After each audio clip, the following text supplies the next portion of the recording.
Assalamualaikum warahmatullahi wabarakatuh. Kembali lagi di channel gue di Jojigo. Kali ini kita akan membahas terkait mengenai seputaran olahraga atau kebugaran, terutama untuk para lelaki yang ingin membentuk tubuhnya dari awal hingga memiliki bentuk sesuai dengan yang diinginkan. Kebetulan di sini ada Bang Yani selaku coach kami untuk mengajarkan kami tentang nge-gym hanya menggunakan alat-alat sederhana yang ada di sekitaran kita tanpa menggunakan alat fitness yang ada di luar sana. Oke, perkenalkan diri dulu, Bang.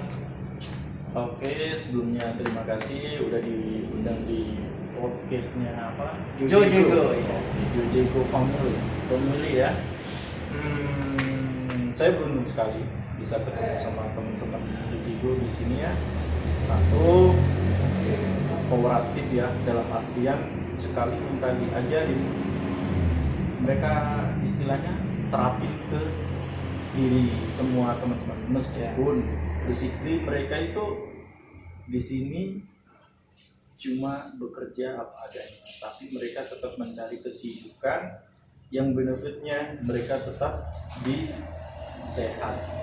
Kalau masalah badan bagus, bonus bangnya. Oh iya. Dulu nggak segini ya? Enggak, dulu kurus banget malah. Kurus banget, bicep juga tidak ada sama sekali.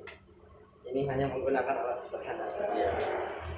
Sebetulnya kalau masalah apa fitness atau olahraga ya untuk benefit yang sehat itu dimanapun aja bisa, Bang.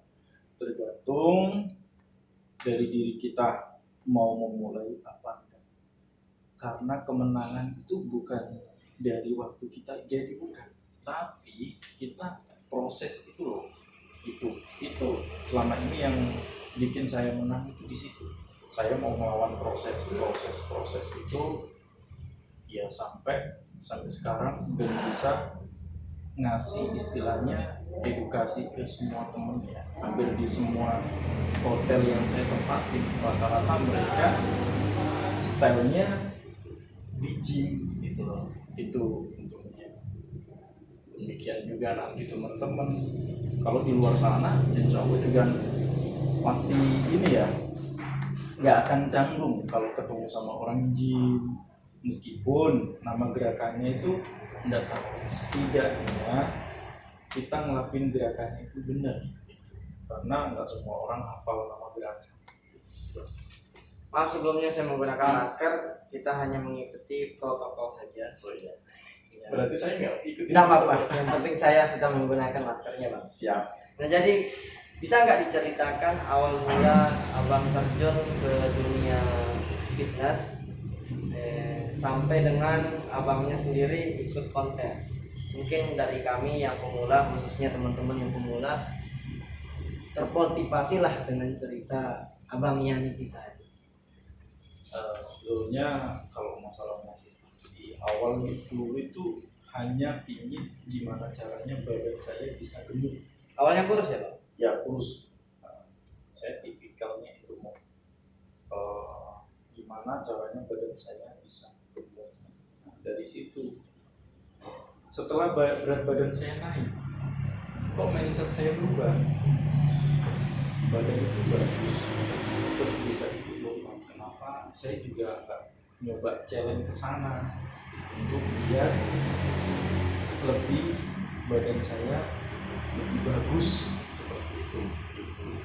Tapi yang kedua itu karena masalah ada yang masalah pribadi ya, yang kalau saya mikir saya jadinya akan makin jatuh. Tapi saya bikin bermain di dunia fitness itu makin fresh gitu. Itu awalnya saya berangkat dari sana, dan salah satunya saya ketemu sama coach olahraganya Jawa Timur, namanya itu Mbak Surahman. Saya lahirnya dari sana, dididik dari sana, maksudnya ya ilmunya dari sana. Dari situ saya juga lebih termotivasi, digembleng selama 6 bulan ya. sehari latihan 6 jam pagi siang mau menjelang malam ya, antara jam 7 sampai jam 9. Dari situ saya baru bisa fight ikut body contest. Kalau dulu masih namanya body contest ya, sekarang banyak nama soalnya, ada body contest apa tapi intinya di body contest gitu sih. Nggak ada mindset lain kecuali untuk ingin memperbaiki diri. Masalah sekarang bisa sampai jadi kayak gini, terus kayak siapa, Bang Satria, bicepnya bisa terlihat, itu bonus sebetulnya. Lebih perfectnya itu bonus karena hasil kerja keras kita. Nah, terus untuk terutama nih bagi teman-teman yang paling mudah untuk dibentuk sebenarnya otot yang mana? Karena ada beberapa teman saya juga yang konsultasi sampai dia membayar latih sangat mahal sekali, beli ini beli itu sangat mahal sekali. Dia ingin mengecilkan badan. Awalnya sih dari gemuk kan, awalnya dari gemuk. Kalau saya sendiri sih awalnya dari kurus, cuma kelebihannya di perut saja. Dan sejujurnya perut pun sangat susah sekali ya Pak. Nah ini untuk teman saya, mungkin ada beberapa teman-teman yang pemula, yang apakah dia harus mengecilkan badan terus mulai nge-gym, atau dia harus dari gemuk langsung nge-gym. Kira-kira gimana? Karena ada beberapa teman saya juga takut untuk membentuk badan karena kalimatnya sih harus mengecilkan dulu badan. Sebetulnya nggak harus. Tipikal body manusia itu kan ada 3, endomorf, ektomorf, terus apa itu yang saya nggak tahu. Kalau orang ingin mengecilkan, seharusnya tahu karakter genetiknya, maksudnya body itu. Baru nanti katakanlah tipikalnya ini kan dari gemuk ya, dari gemuk otomatis dia kan kebanyakan, berarti benar dia harus dikurusin itu dalam artian ada beberapa bagian makanan itu yang memang harus dikurangin, bukan dihentikan ya. Kayak yang lemak yang berlebihan itu juga harus dikurangin, makan yang terlalu over dikurangi, terutama di jenis karbo ya. Dia makan sehari banyak, karbohidrat banyak, tapi kalori tidak terbakar. Sedangkan kalau kita posisi normal, kalori yang terbakar itu sekitar kalori kita itu sekitar 2000 itu. Nah, 2000 itu kalau dipecah banyak macam Bang ya. Tapi di sini kita nggak fokus ke sana. Intinya gini, kalau seseorang gemuk atau kurus, kalau ingin body goal ya seharusnya dia menata pola latihannya. Udah bener sebetulnya memakai jasa PT itu udah di sana karena ada yang lain. Cuma kalau sampai tidak jadi, itu juga butuh dipertahankan dari individunya ya. Kita nggak bisa nyalahin PT karena PT itu hanya mensupport dan mengedukasi.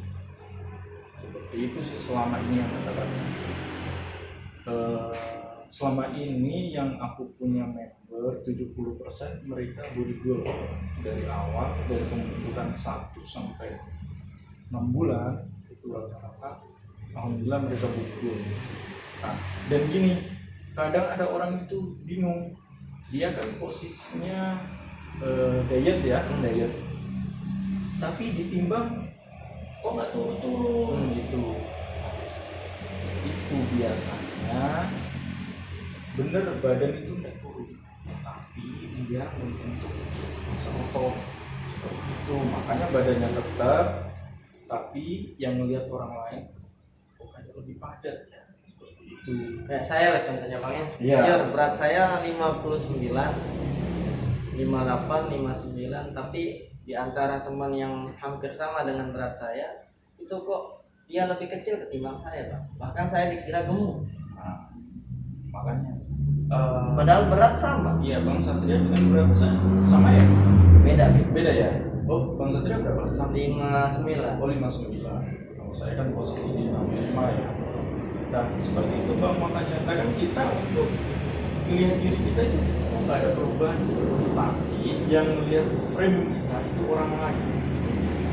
Orang lain yang kita melihat satu selesai latihan melihat perubahan, tapi orang lain pasti. Nah, maksudnya gini loh, Bang. Teman yang hampir sama dengan berat badan saya, dia kurus, sedangkan saya kelihatan gemuk. Gemuk. Padahal tingginya sama loh, tingginya sama, kemudian lebar badannya sama, beratnya pun sama, cuma kalau dilihat secara berdiri bersamaan itu saya dilihat gemuk. Padahal kalau ditimbang kan sama-sama saja berat. Kira-kira apa kelebihannya? Di protein. Masalah otot. Dia beratnya sama, tapi dia kurus ya kan? Beratnya sama, kurus. Bukan berarti dia kekurangan protein. Maka kita nggak bisa ngasih komentar orang seperti itu, nggak bisa. Kecuali saya bisa ngasih komentar Bang Satria karena Bang Satria kan saya pegang dan di situ ada timbangan yang saya tahu hasilnya. Makanya saya bilang, Bang, badan kamu ini massa ototnya yang berkembang dan proteinnya juga terjaga. Makanya dengan posisi berat badan yang seperti ini disamakan dengan teman kamu itu beda, karena asupan dari badan Bang Satria dapat, protein dapat, olahraganya juga dapat. Sedangkan temennya Bang Satria olahraga iya, tapi dia nggak konsumsi apa-apa, asupannya berkurang seperti itu. Nah, kalau untuk perbedaan membentuk massa otot wanita dibandingkan dengan pria, kira-kira gimana? Untuk pengalamannya abang, Pria sama wanita itu yang dibedakan hormon. hormon. Kenapa laki-laki lebih cepat? Karena hormonnya laki-laki daripada hormon perempuan. Dan ini Bang ya, yang sering kali ditakutin sama wanita. Katanya wanita itu kalau latihan ke tempat gym itu nanti badannya akan jadi gempal bentuk. Padahal kecuali ada suplemen tertentu yang udah masuk golongan yang itu dia akan memang akan membentuk. Tapi selama dia cuma latihan membakar kalori dan memakai suplemen nggak akan jadi gempal, tapi yang betul itu badannya akan jadi lebih padat dan enak dilihat. Maksudnya gempal itu berotot ya? Iya, gempal itu berotot, bahasanya itu berotot. Nggak semuanya kayak gitu. Member saya yang dari Medan itu yang sering komunikasi dia gitu, padahal dia memakai suplemen yang termasuk golongan itu juga ya, tapi badannya nggak gempal, cuma terlihat padat, enak dilihat. Ada sedikitnya gitu. Nah, ini ada beberapa pertanyaan dari teman-teman. Oke. Ketika latihan ototnya wow, berbentuk banget ya. Setelah dia mandi, biasanya kan orang badan kekar itu ingin terlihat maco lah Bang. Nah, begitu dia latihan, dia akan merasa pede. Nah, di saat dia mandi keluar, kok badannya itu kayak mengkerut kembali gitu loh Bang, kembali ke posisi ya susut lah gitu. Kira-kira gimana solusinya untuk mempertahankan di awal latihan itu biar tetap Maksudnya ini untuk pemula, baik untuk pemula ataupun untuk yang sudah memulai.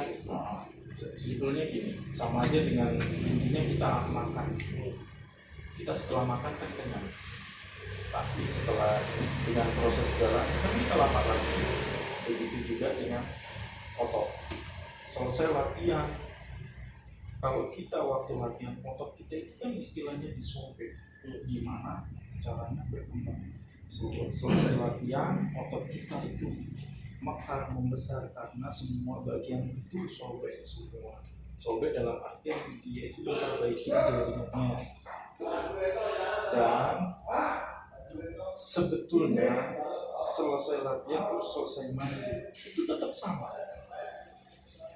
Cuma kita itu lihat Nah itu Pak, mau nyusut itu kok secepat itu loh gitu. nyusut Ya, padahal orang lain itu enggak. Itu kembali tadi yang melihat frame kita itu orang lain.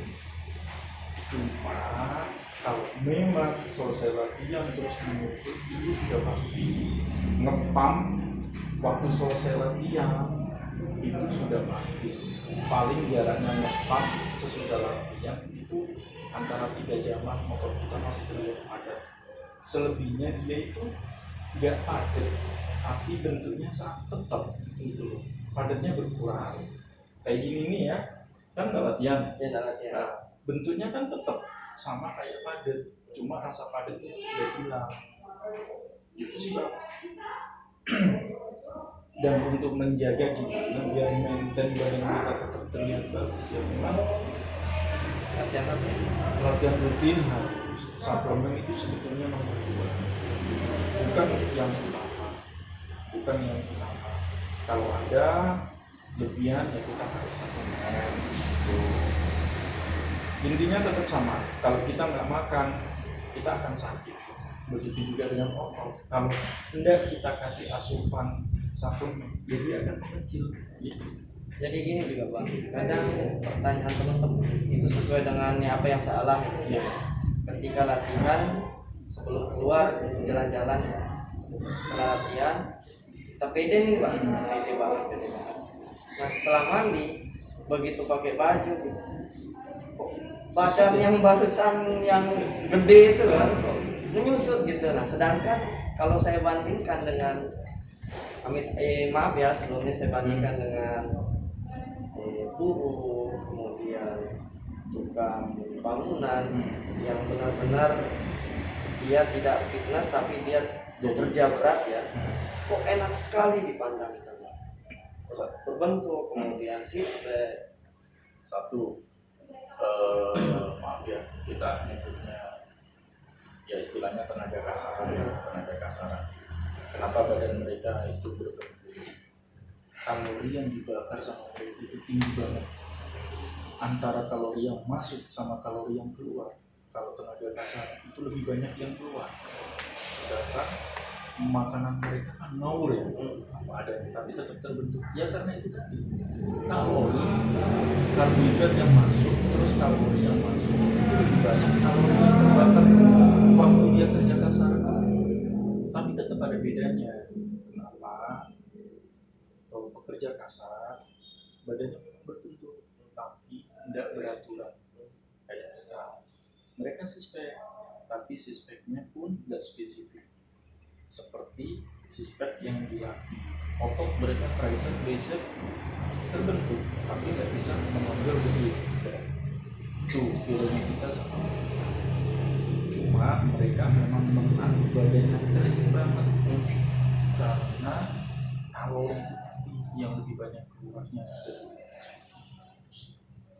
Nah, untuk kira-kira untuk pemula langkah awal yang harus dilakukan seperti apa? Misalnya untuk pemula yang badan kurus harus seperti apa jalan awalnya. Kemudian buat teman-teman yang badannya yang sudah gemuk atau gede, kira-kira langkah awalnya step by stepnya harus supaya teman-teman tidak putus asa nih Bang. Karena kadang-kadang kan teman-teman untuk latihan itu kan ingin cepat gede Bang ya, cepat gede, segala hal yang dihalalkan gitu loh Bang. Dia tidak takut ini, tidak takut itu. Ada yang memberikan motivasi, ada yang memberikan masukan, minum ini, minum itu, just sikat saja tanpa memikirkan efek sampingnya ke depannya gitu. Nah ini yang perlu kita garis bawahi, bahwa kita ini fitness bukan semata-mata untuk menjaga badan, tapi ingin menyehatkan badan. Gitu. Kira-kira apa motivasi buat teman-teman?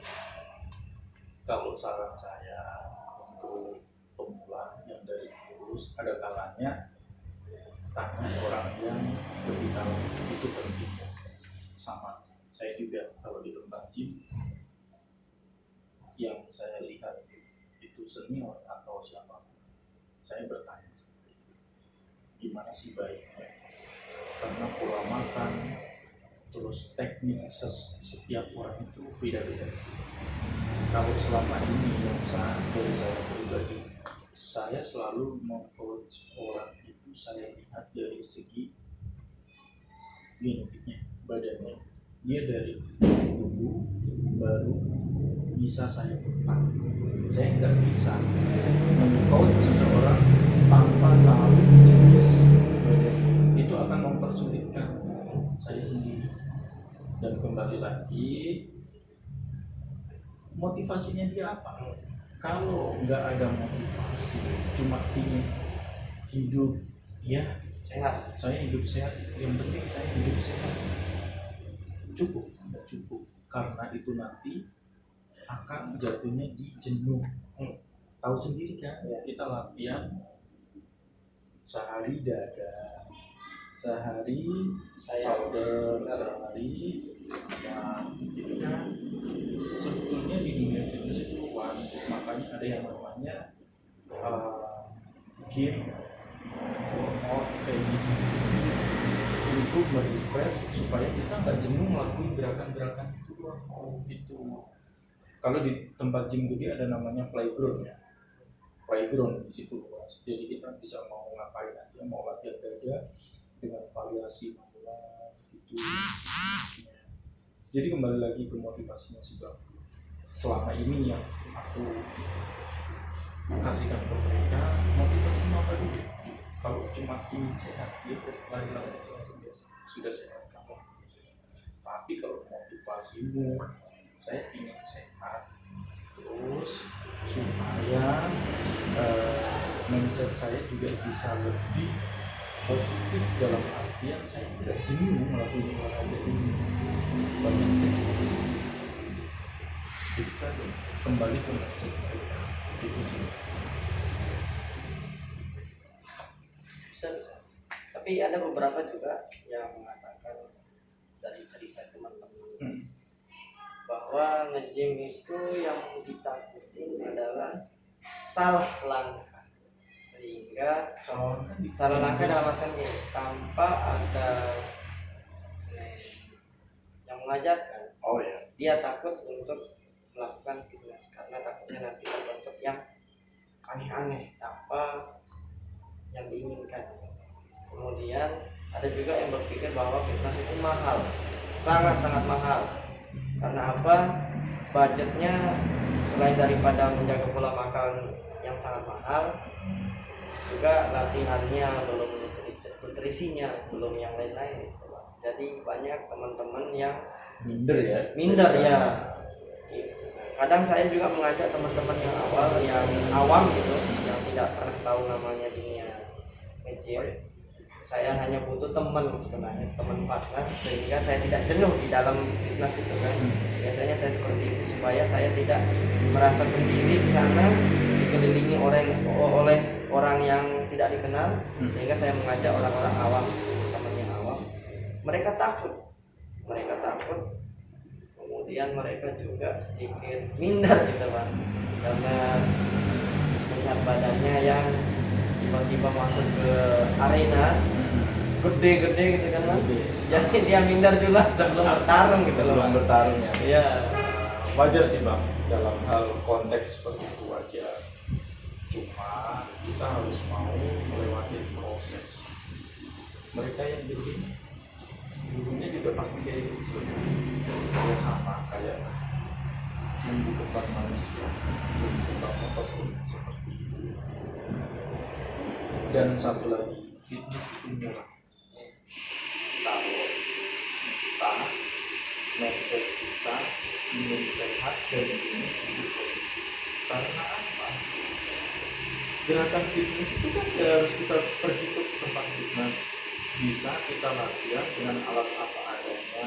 Sekarang kan udah banyak YouTube, bisa kita contoh bisa. Terus lagi, fitness itu dikatakan mahal jika kita sudah mengarahnya ke dunia kontes, itu akan jadi mahal karena budget dietnya berapa, suplemennya berapa, kan sudah dihitung semuanya. Tapi kalau secara umum, kalau kita ingin sehat dan style aja murah, dan makan diet itu pun nggak harus ya perfect atau mahal banget. Yang jarang diketahui orang, diet itu sebenarnya cukup makan bersih.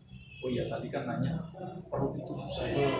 Perut itu paling mudah kalau cara pola makan kita bersih, bagus. Gini, kayak saya ini kan, saya posisi off kontes, saya selalu makan bersih. Dalam artian pagi saya juga masih kemasukan karbo bisa kadang kentang, kadang roti, kadang nasi. Siang juga saya masuk karbo karena saya bertenaga. Dan kan orang-orang itu mikirnya enggaknya sih harus kentang, nggak boleh masuk nasi. Itu yang salah. Apalagi yang punya simpan sakit kronik ya, parah. Banyak yang mindset orang itu. Beberapa yang nge-DM atau yang inbox rata-rata bertanya sih. Tapi ya tetap saya kasih pola saya, soalnya saya berhasilnya dari sana. Pola makan aja yang bersih, itu nggak harus mahal. Tempe juga murah, sama nasi putih sudah. Kalau pengen protein lebih, pakai kacang-kacangan banyak. Saya juga pernah lihat di channel, Pak. Lihat di channel orang, tapi lupa namanya channel apa. Jadi dia bilang begini, makanlah semau, santaplah semua makanan yang kamu mampu, tetapi jangan lupa bakarlah seperti apa yang masuk, itulah yang kamu bakar. Nah betul. Itu ya tadi yang saya katakan, kalori sama karbohidrat harus seimbang itu tadi dengan pola gerak kita. Gak imbang juga, yang kebanyakan kalori juga nggak bagus. Kira-kira apa tipsnya buat teman-teman ini Bang? Tips yang misalnya dari bangun pagi dia harus ngapain, kemudian malamnya dia harus ngapain, sehingga hal itu yang harus dia terapkan gitu dalam kehidupan sehari-harinya, baik fitness secara yang mahal ataupun fitness di rumah saja gitu, dengan menggunakan alat-alat sederhana. Orang itu akan berhasil kalau di jiwanya ditanamkan semacam habit itu kebiasaan. Bangun tidur, kalau saya bangun tidur langsung satu set up ya, set up 3 variasi. Karena itu memang saya Variasi apa aja Bang? dasar aja, standar tuh ya kayak biasa. Terus pasti saya akhiri sama plank, baru saya mandi. Terus ya Push up nggak perlu Pak? butuh dalam artian kalau memang pagi itu sudah jadi kebiasaannya. Kalau saya nggak pakai push up itu kenapa? Karena malamnya kan kita pasti nge-gym. Itu yang saya. Jangan sekali-kali bangun tidur pegang HP. Itu udah jadi mindset yang paling negatif, akan badan kita males melakukan apa-apa. Buat untuk memulai sesuatu itu harus punya habit, ikatan itu paling penting di sini. Kalau udah punya habit, insya Allah semuanya lakuin aja selama seminggu. Oke, Bray, berarti kita bangun tidur lakukanlah kebiasaan-kebiasaan yang positif ya untuk kesehatan kita, baik olahraga ringan seperti sit up 3 variasi, kemudian push up juga boleh Push up habis itu mandi ya Bang. Iya. Kalau untuk ngangkat beban yang kecil-kecil tidak masalah ya, Nggak ada masalah. yang penting udah digantikan dengan fitness. Iya. Oke, kita rehat sejenak gang karena ada gangguan. Halo. Oh iya, Waalaikumsalam. Iya. Udah nyampe mana ya? Udah sampai.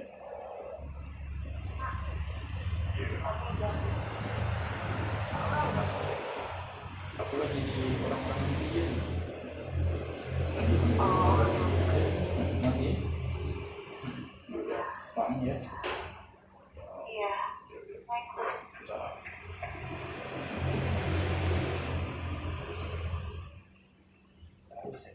Oke, geng, kita lanjutkan kembali ke channel kita. Kita lanjutkan lagi ke pembahasan kita karena ada gangguan sedikit. Oke, kita lanjut, Bang. Oke. Mana tadi lupa? Nyampe kebiasaan, Bit. Iya. Itu aja. Oke, kita lari ke siang sekarang kan. Tadi Oh, kan iya. dari awalnya kan pagi. Hmm. Bangun tidur harus ngapain? Yaitu sit up, push up sesuai dengan repetisi teman-teman yang mampu. Kemudian mandi, kerja, beraktivitas. Nah, siangnya gitu. Kalau habit saya itu memang saya bentuk 3 ya. Bangun tidur saya harus sehat. Siangnya saya paling enggak harus main tricep sama bicep. Itu pun pakai alat sederhana ya. Badan yang saya pakai seperti itu. Badan yang saya pakai.